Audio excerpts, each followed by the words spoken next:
Presiden, Bapak Wakil Presiden, sidang kabinet, sidang ratas yang kami hormati, pada hari ini Bapak Presiden sesuai dengan Kepres nomor 7 tahun 2020 pasal 10, Kepala Gugus Tugas secara rutin akan melaporkan kepada Bapak Presiden dan juga Wakil Presiden. Untuk itu kita mulai yang pertama pengarahan dari Bapak Presiden dan nanti akan langsung laporan Kepala BNPB.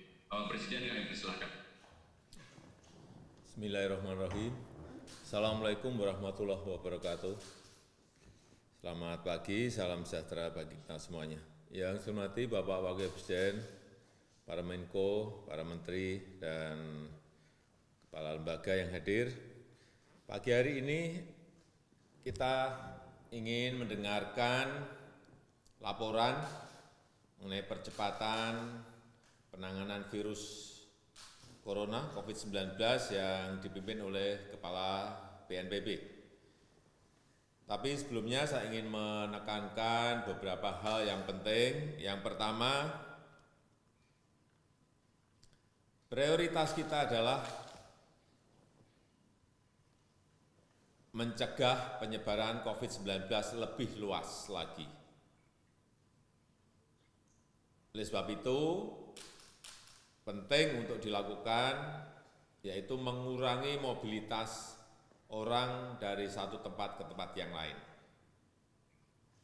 Kita terus menggencarkan sosialisasi untuk menjaga jarak,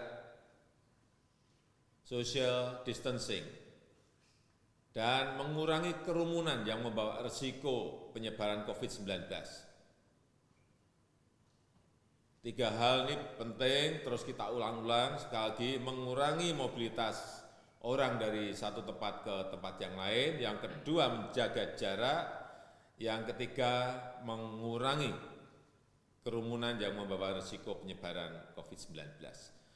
Karena itu, kebijakan belajar dari rumah, bekerja dari rumah, dan beribadah di rumah betul-betul harus kita sampaikan terus sehingga betul-betul bisa dijalankan secara efektif di lapangan. Tetapi juga kita harus tahu juga bahwa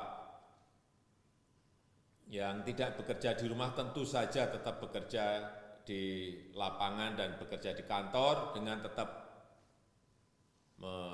saling menjaga jarak. Kebijakan belajar di rumah, kebijakan bekerja di rumah, kebijakan beribadah di rumah, jangan sampai kebijakan ini dilihat sebagai sebuah kesempatan untuk liburan. Saya lihat Sabtu Minggu kemarin di Pantai Carita, di Puncak, lebih ramai dari biasanya, sehingga hal ini akan memunculkan sebuah keramaian yang berisiko memperluas penyebaran COVID-19. Saya juga minta diterapkan secara ketat, menjaga jarak, social distancing di area-area publik, termasuk di dalam transportasi publik, seperti di bandara, di pelabuhan, di stasiun kereta api, di stasiun bus, untuk mencegah penularan COVID-19. Selain itu, saya minta juga gugus tugas untuk mengajak lembaga-lembaga keagamaan, tokoh-tokoh agama untuk bersama-sama mencegah potensi penyebaran COVID-19 di kegiatan-kegiatan keagamaan. Kita harus mengevaluasi penyelenggaraan acara keagamaan yang melibatkan banyak orang.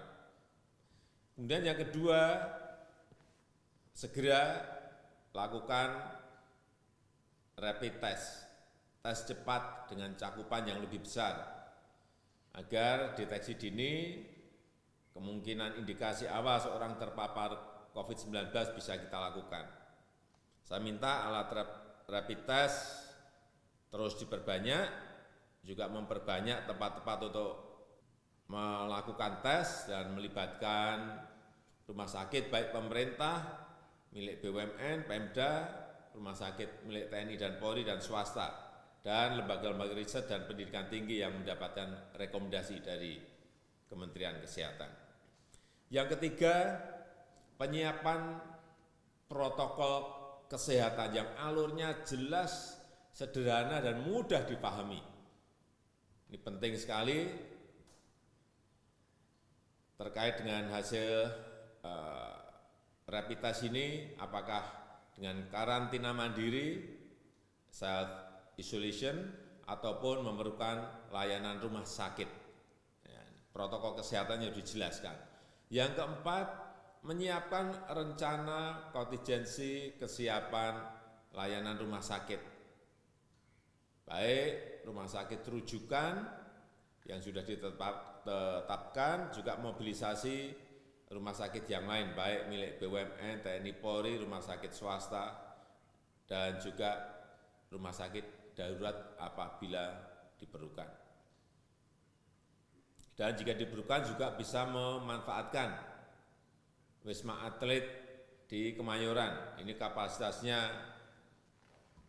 cukup besar, kalau enggak keliru 15.000, dan hotel BUMN yang juga bisa dipakai. Kemudian juga rencana kontingensi ini juga harus kita siapkan sampai ke daerah, termasuk percepatan pembangunan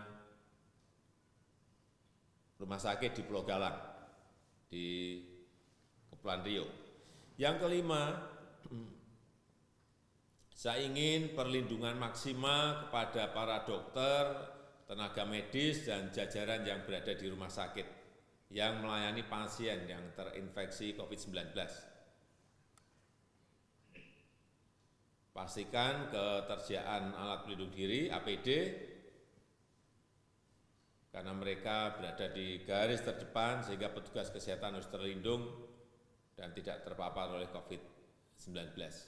Termasuk juga saya minta Menteri Keuangan ini juga pemberian insentif bagi para dokter, perawat, dan jajaran rumah sakit yang bergerak dalam penanganan COVID-19 ini. Yang keenam, saya minta kebutuhan alat-alat kesehatan seperti masker, hand sanitizer dipastikan tersedia. Kita untuk ekspor masker dan alat kesehatan yang diperlukan untuk ini lebih baik di stok terlebih dahulu, pastikan terlebih dahulu stok dalam negeri cukup. Kemudian juga ketersediaan bahan baku untuk produksi alat-alat kesehatan yang diperlukan dalam menghadapi situasi ini. Yang terakhir, saya minta dipastikan ketersediaan dan stabilitas harga barang-barang kebutuhan pokok yang dibutuhkan oleh masyarakat. Saya kemarin sudah cek di Bulog, saya melihat stok kita lebih dari cukup. Kemudian saya kira Maret ini banyak daerah juga mulai panen raya, April juga masih ada panen raya, hingga penyerapan oleh Bulog juga agar diatur, dan saya juga minta Menko Perekonomian dan kementerian terkait segera menjalankan kebijakan insentif ekonomi, utamanya bagi pelaku usaha, lebih khusus lagi pelaku UMKM yang terkena dampak ekonomi penyebaran COVID-19. Walaupun ada kebijakan pengurangan interaksi, saya minta pelaku usaha, pelaku UMKM bisa memaksimalkan penggunaan pelayanan secara online. Saya rasa itu sebagai pengantar yang bisa saya sampaikan. Saya persilakan Ketua Satgas untuk menyampaikan. Terima kasih.